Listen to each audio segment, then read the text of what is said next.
Welcome all. I can see 4 people in the audience here, and I understand there are a number, 5.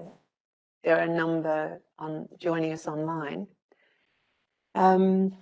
Before I start, I'd like to pay my respects to the Aboriginal and Torres Strait Islander members of the Curtin community by acknowledging the Whadjuk people of the Noongar Nation, the traditional owners of the land on which we're meeting. Thank you for coming and in your lunch hour. I'm unsure of how the work that I've been doing really sits with the Centre for Culture and Technology, because I haven't been associated directly with Curtin for a number of years. I'm an adjunct and been basically doing my own thing based on some work that I started with a colleague at Curtin. So I welcome any of your questions either during the presentation or at the end. Feel free to ask things that aren't clear, because I am now fairly familiar with the material that I'm going to be talking about, and some of it may be a bit grey if you're not coming from the same position as I am, which is an architect and an engineer who is now looking at areas of psychology which is sort of not directly in my educational background, but I'm finding a way to try and integrate it with the issues of design that have been part of my working life. The image here, you might wonder, what is that? That's actually looking up at the ceiling in our home. It's an award-winning housing design, and I think it tells you something about light and the play of elements, even in a house, that can bring the one thing that's so important to people who have any sort of cognitive impairment, and that is some element of delight. How do you capture that in the built-in environment? It's not easy in terms of a specification, and it's not a tick box exercise to say, wow, now we have some delight here.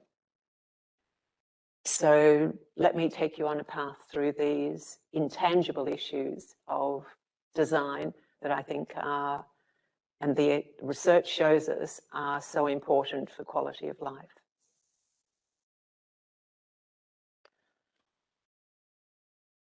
If I set the scene to start with, so you get some idea of where I'm coming from. And when I say I've been working with a colleague, Diane Smith, who was here as well at the same time as I was a number of years ago. I was at Curtin for more than 20 years, teaching in the School of Architecture. And the sort of area that I was teaching in was sustainability of the built environment. But sustainability in terms of physical sustainability, things like quality of materials, how do you reduce their impact on the environment, energy use, all sorts of things to do with the physical stuff that we know the built environment impacts on sustainability. What now I'm looking at is social sustainability, in particular of sustaining people who occupy buildings. And that's a real shift, because the idealism, I think, of many who go into architecture is we can make a difference for the occupants. But where architecture is now moving generally is to make a statement, to make a show, and it's more for those who can afford the services, rather than thinking who is going to occupy this and how well can their lives evolve because of it. The work that Diane and I have been doing is really with people with impaired cognitive functioning, and the ones we have detailed at the moment is schizophrenia, simply because there is the majority of the research that talks about this area at all talks about schizophrenia, as opposed to bipolar or depression or the other things that fall into this grab all of impaired cognitive functioning, let alone dementia and all the diseases of aging. So that's where the emphasis has been at the moment. But the framework and the principles of what we've done would apply to any of these areas. Another reason why we've been focusing on this particular area is because the design expertise in dealing with housing particularly has focused on tangible elements. Yes, I recognise that tangible elements are legislated for, but not always complied with. But at least when you tick the boxes, you are committing yourself to acknowledging that this is what I should be doing and this is how I have to do it. However, in the intangible area, there is much less consideration, largely because people question, you know, what is this, you know, all this green stuff and all the bit of flower power stuff, you know, there's intangible good vibes and things. How do you actually address that in a practical way? What we have focused on is a sense of coherence, and I don't know if that means anything to you in terms of Aaron Anatofsky's work from 1979, when he first started looking at these elements of why people became sick when they were under stress, and how do you try and alleviate some of that stress, no matter what the source of that stress. And he coined this term sense of coherence. And his three aspects of that sense of coherence was comprehensibility, manageability, and meaningfulness. And each of those I'll talk about in some detail a bit more. But from our research, we've looked at something else, which is, we've called it emotional affordance. And we've added that to those three elements of sense of coherence. And that emotional affordance has to do with, does the environment facilitate a person feeling accepted and supported and not being identified purely through their illness or impairment, but being part of the general society, and being enabled thus to participate in community and participate in society without feeling all the time I'm being looked at, I'm being specifically singled out as different.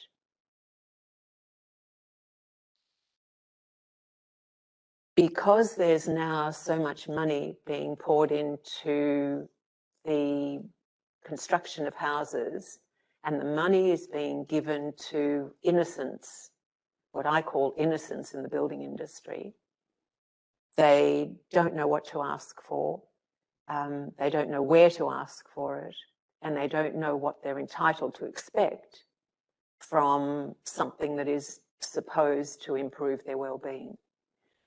So we saw a great need to try and provide something that would guide both designers and providers with knowing what should we be advising people who are getting NDIS funding and being advised, yes, you can build what suits you. And they say, I don't know, you know, I know I need a bath this size or a shower this size and some devices, but more than that, I don't know. Who do I go to ask? And finally, the reason why we've been doing this work and calling ourselves designer researchers is because we haven't found a baseline that establishes how do we know what the impact of a well-designed environment is compared to an ordinary environment, compared to a badly designed environment. And we're seeking to, through our work, establish a before and after scenario, so we have some sense of whether the things that are being proposed actually make a difference, which the research indicates would. But in order to persuade people in general to spend money in this area, and it's not big money, the things that I talk about aren't, super expensive. They're just time for design that is needed in order to try and achieve well-being for more people. And whatever is good for the people that we're designing and talking about is good for everyone. And how do you get that absorbed into the building industry in general? Any questions about any of that so far? Good.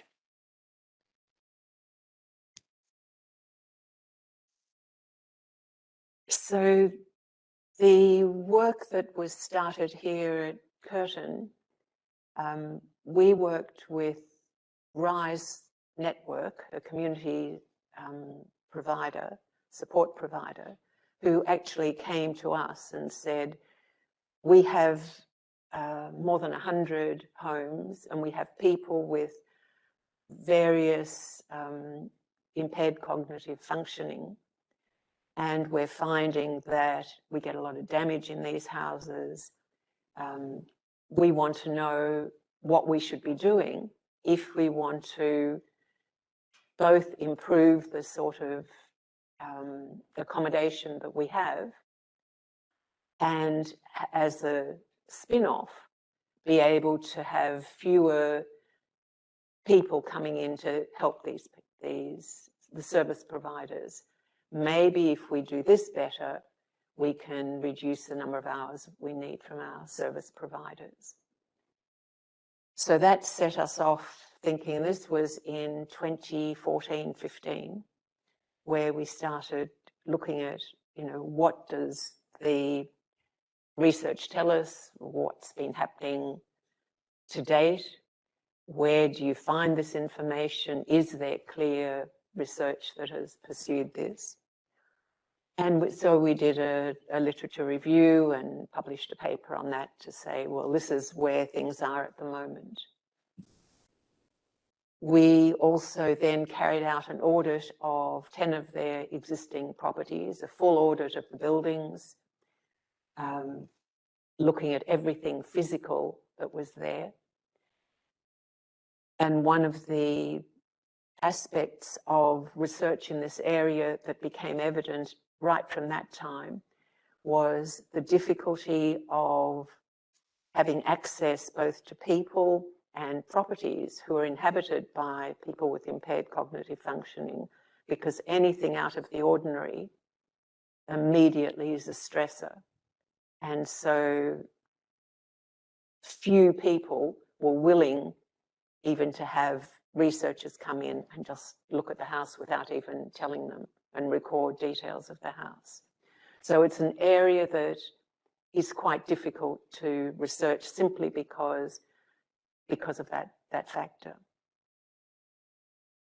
That audit gave us a really comprehensive picture of what sort of range of housing people were living in and these were people who were all, the 10 independent houses were people were living independently, either on their own or with a partner.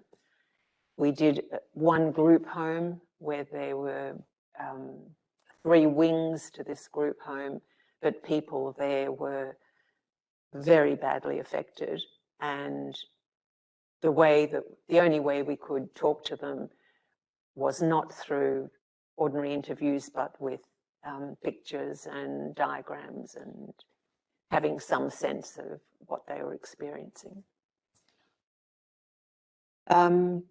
We also did an elective for students in interior architecture. We gave them 3 of the properties that we had audited, and the brief for them was, if you were designing for these particular clients and you had to stay within the envelope of the existing building, what would you do? And then we presented that back to, or the students presented it back to RISE to start to enable them to look at things differently, because the students, we said to them, do the research and then go for broke. No one's going to build this. So money wasn't the key to it. But it gave, I think, the provider some way of looking differently at what they had. We also looked at international leading edge projects that had, and the way we measured leading edge was those that had received architecture awards for the projects. There was a combination of individual houses that had been, a lot of them in the UK and in the Netherlands, where people were, the authorities who were the owners of these houses were prepared to invest in as good a built environment as they possibly could. A lot of this information you'll find on that website there that we set up in order to record what we'd done at the end of that RISE project. RISE had been intending to build something, a new project, and allow us to be the consultants to move through it. But the scope of their organisation changed after about 3 years, and they became quite a different organisation. And their interest in the individual housing changed, and that was sort of the end of that project for us. On retirement, Diane and I retired at similar times and decided we've done all this work.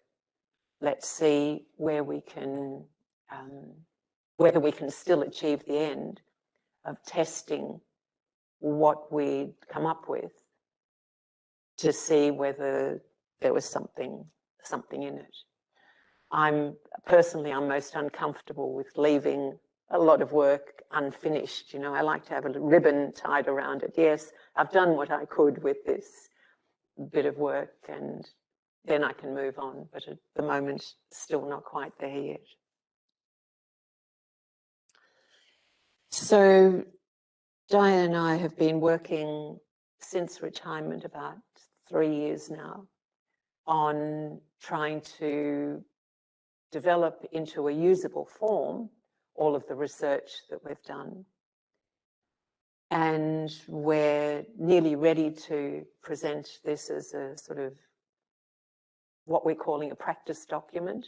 It's about 50 pages of background and advice to designers and service providers as to how do you utilize this in your practice. The first step that we took after looking at all this research was to actually try and do some interviews with people with schizophrenia. And that was, for the same reason as it had been with RISE, quite difficult to get enough people who were prepared to talk to us, even though we did have a service provider, a group called NIAMI. I don't know if you know them. They're an Australia-wide organisation, but they do have offices in Perth. And they said, no worries, we'll get you enough people because we needed 12 as a baseline. And that proved a slow and difficult process. We had, in the end, about half of them came from there, and the other half we, by word of mouth and by knowing someone who knew someone, we gradually, in the end, got 11 people who would talk to us. And that gave us further insights into what was important for the people themselves who were living independently. And the second part is this practice document that I've been talking about. And I'll elaborate on both of these two things as we go along. Now that looks very busy and very confusing. Let me break that down for you.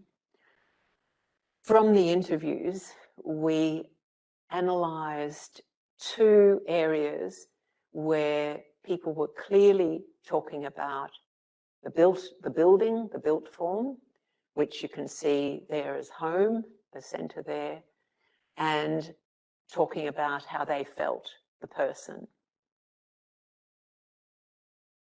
And from those interviews, we analysed the data to see what were the common themes that were coming up from these discussions about the home itself and what the person was feeling.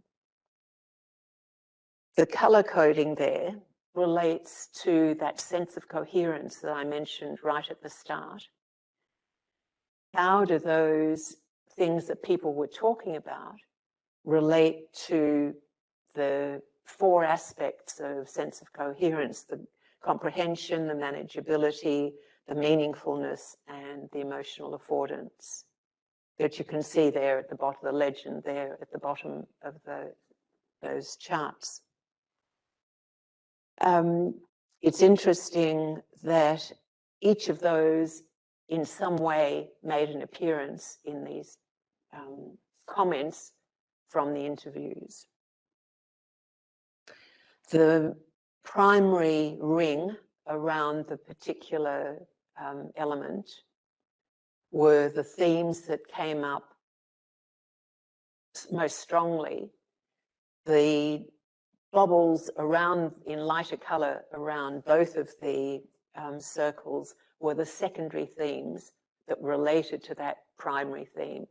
So you can see, for example, if you look at location here, location, which was nearly everyone talked about location, but in various ways. They either talked about it as proximity to all the known things like public transport, easily to get to the shops, easy to get to medical places. But the other side of that location was, what does it mean in terms of my ability to socialise? Are there places I can go for entertainment or the like, or can people that I know come and visit me easily because they're around? If someone comes and visit me, can we go to a coffee shop? All those things that were related to the social context.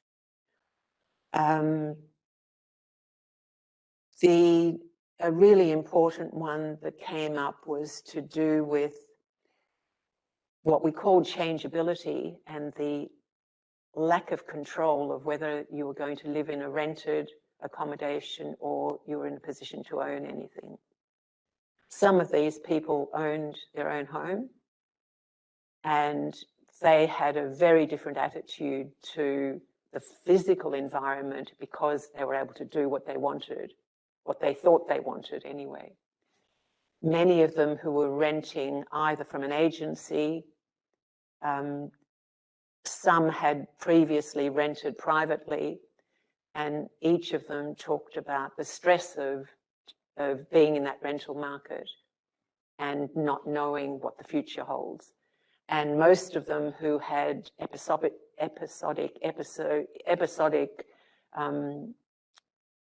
crises in their life it inevitably fell around, 6 months or so before they knew that it was time they were going to have to move. They didn't know where they were going, or even if they knew where they were going, there was a whole lot of other issues there. So they're just two of the things that were really highlighted out of all of that. In terms of person issues, safety was one of the issues that came up with many of the people, and it came up in different ways.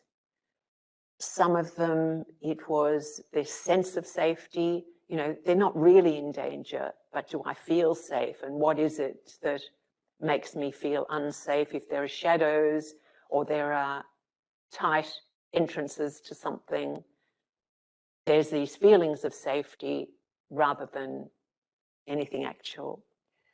And safety could relate if they were living in any sort of group home situation, were they safe from people, other occupants in the place, and how did that manifest itself?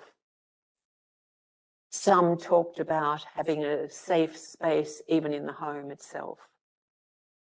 That, yes, it's all my home, and even though I live with a partner and a child, I still need a safe space that I can lock the door, and no matter what's going on in my head, no one's going to potentially impinge on me.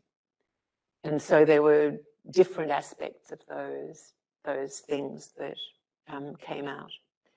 And we've used this to refine the work that we were doing from the research and better be able to understand why these things are important.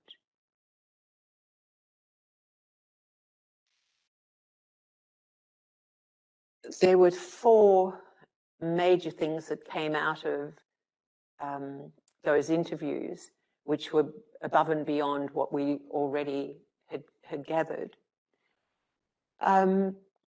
First of all, some of the assumptions were challenged. Many of you would know, and the literature all talks about the importance of green spaces or blue spaces, water, or outdoor areas, etc. A number of the people talked about how difficult it is to maintain spaces. Depending how big they were, they don't have the skills, they don't have the equipment, many of them can't afford to replace stuff if it dies. And there was a whole other basket of issues around green spaces. So yes, it looks great in pictures and everyone wants to look at the forest, but they don't want to maintain the forest or feel obliged to have to do that. So how do we think about those issues? Communication technology was interesting. Some people used computers and mobile phones, others didn't. With COVID, many would have liked to do more shopping online. Some of them didn't have the skills, they didn't have the computer, all sorts of things related to that. The people who did use it wanted the best speed that was available in terms of having communication. So how do we deal with that? Is it we have to provide the best quality that we can in order to provide choice? You would think that for people who have cognitive impairment, it's well known that high temperatures cause stress and lead often to crises. Probably half the homes of these people didn't have air conditioning. When there was a choice of putting in air conditioning or not, 2 of them chose to put in a fan rather than air conditioning because once it was put in, if it broke down, you had to replace it, and the energy used was much higher than a fan. But we know that when it's both hot and humid and with temperatures rising, fans in Perth are not always enough, depending on the design. So that temperature control seems like a no-brainer, whether it be for hot or cold. There were people who would use blankets and sit in front of television rather than turning on a heater because of the cost involved.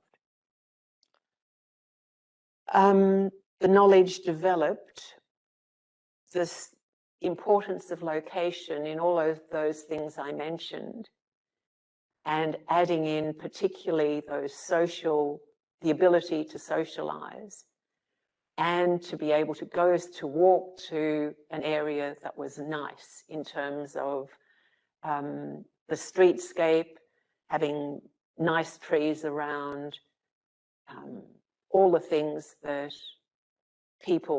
make people feel good was really important, on top of the public transport and the shops and the medical centres, etc.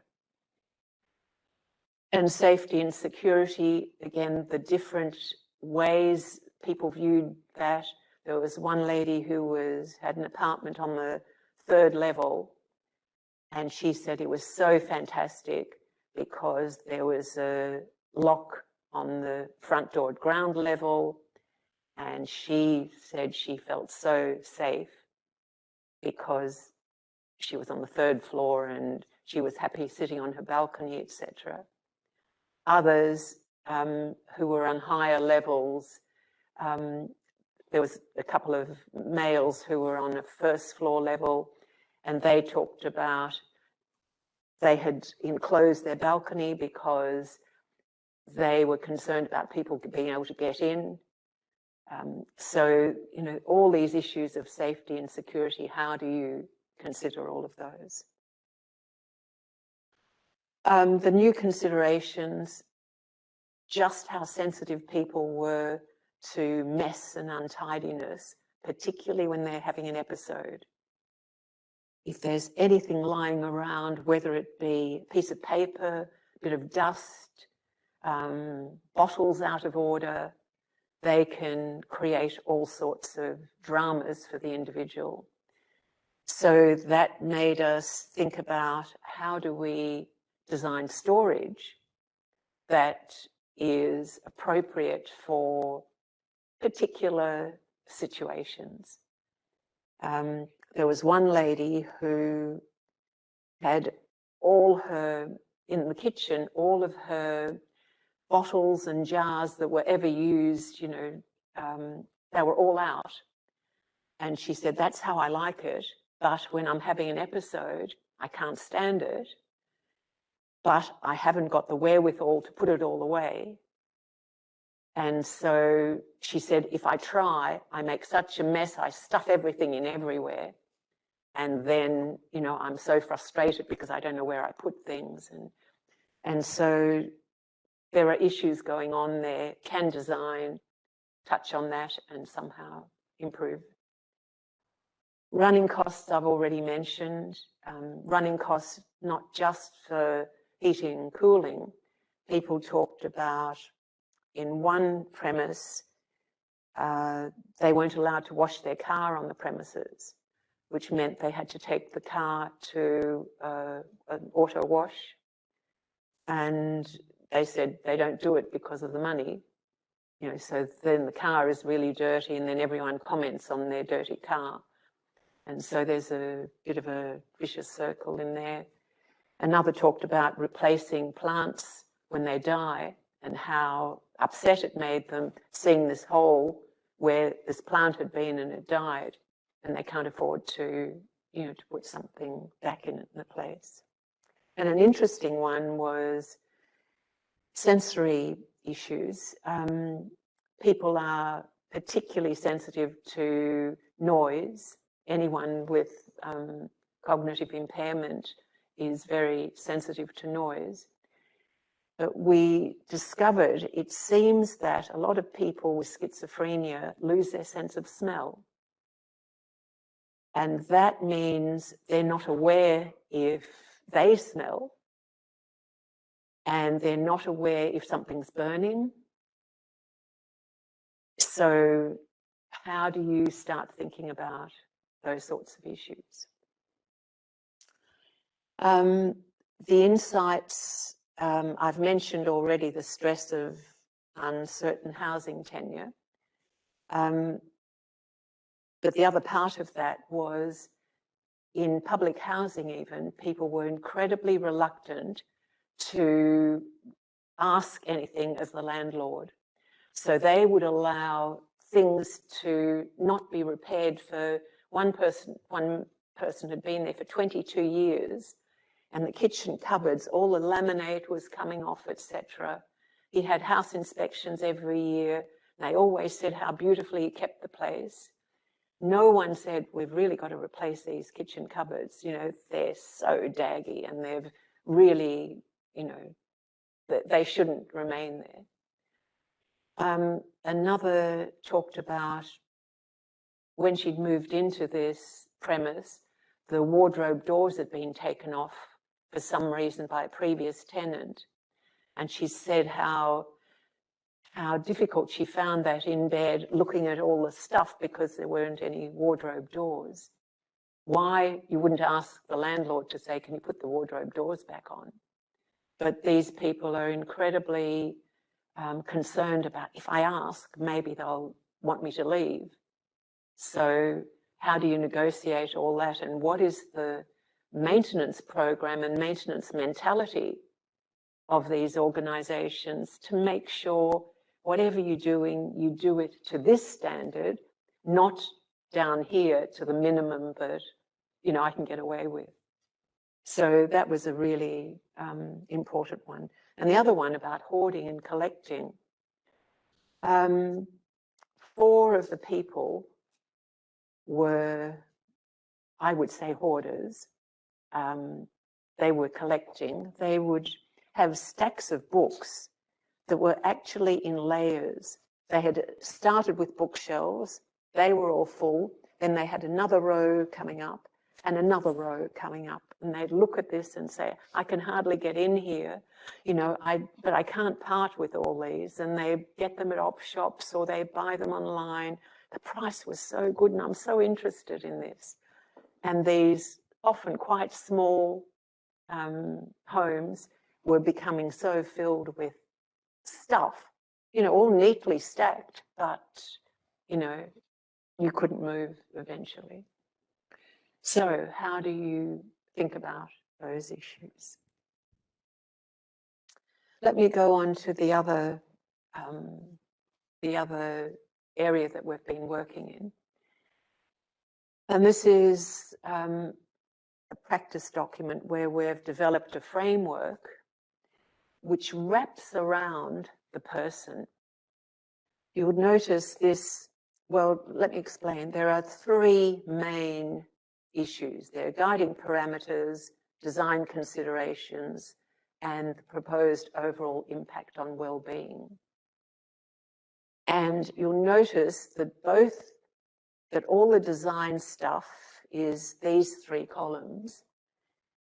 But what is so important for the designer and the service provider is to understand the symptoms a person may exhibit if they have this condition. And if that is their starting point, they've got some chance of reflecting on what they do to say, with these symptoms, how are you going to cope with whatever? And the final issue is, how will whatever I've done in the design impact on the experience of the home occupant?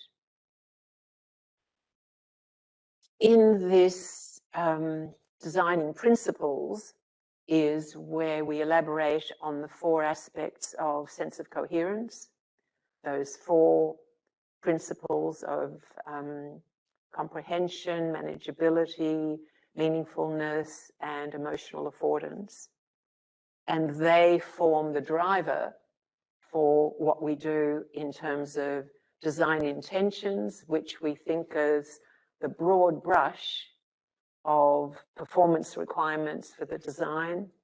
And these design provisions are a series of design suggestions. And for schizophrenia, where there's 25 of them, and they are not definitive, explicit, you shall have 2 meters of this and 3 meters of that, and it has to be explicitly like this. They are guides to tell you this is how you go about it. So, for example, the first one is simple, uncomplicated, orderly design solutions. And so you would avoid having convoluted corridors or, you know, one bedroom here and one there and, you know, unclear ways of doing things.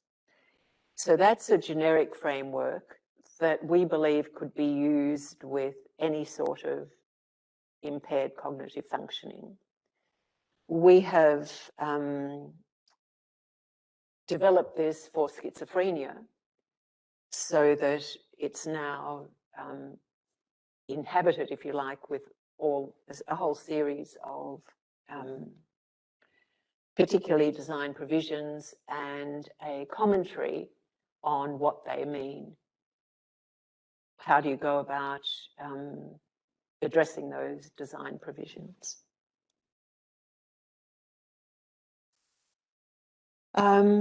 And this, we did quite a lot of research on trying to understand the potential impact on well-being.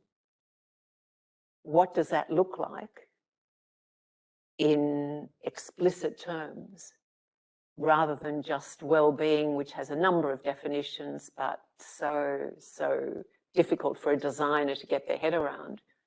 But if you are able to start defining these terms, and there are definitions for them, which we include, then you have some chance of thinking about, if I do this, could this help anxiety levels to be reduced?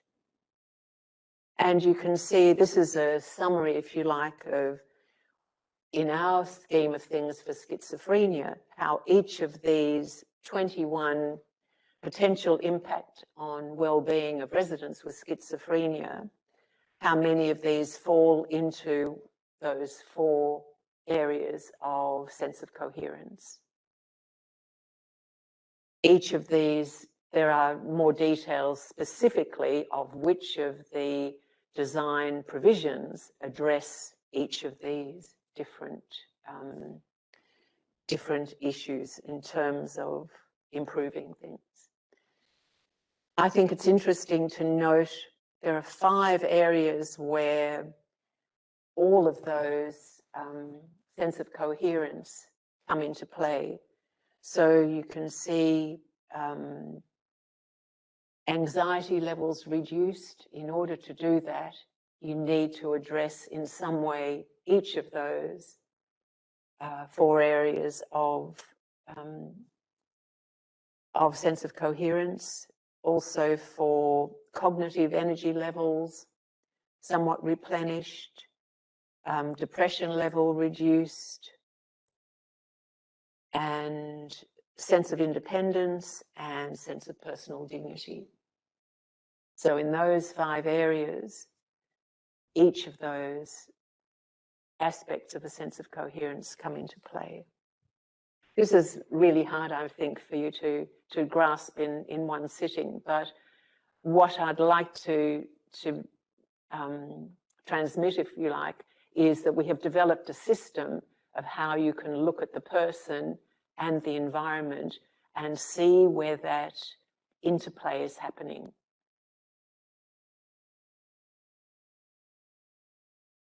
So what's the future looking like for us?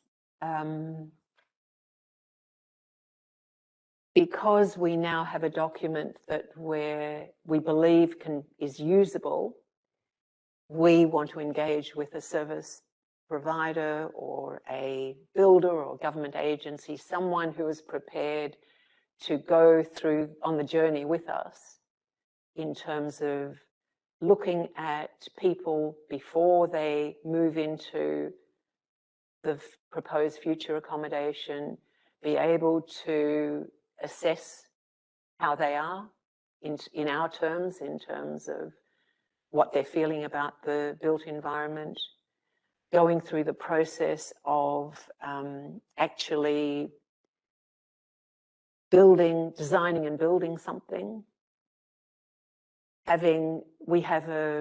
In our proposal, we have a series of steps that are required to review both the design before it is built, then assessing the building as constructed. So we need to have all of those, agreement to all of those steps in the process in place before we're prepared to go into the building process. A number of people say, yeah, give us your stuff and we'll do it. But we know inevitably that it will become we'll do what suits us within our frame of reference that we normally work in. But what we're looking for is someone, even on a small scale, who's prepared to seriously test it. So at the end of the day, we have some useful research information about, does this have an impact or does it not have an impact? It looks like it should, but until we've got the evidence, I can't say for certain that it does. So that's the process that we're looking to go through. So I was hoping there'd be all these wealthy philanthropists here who would say, yay, go with it. Any of you? Oh, no.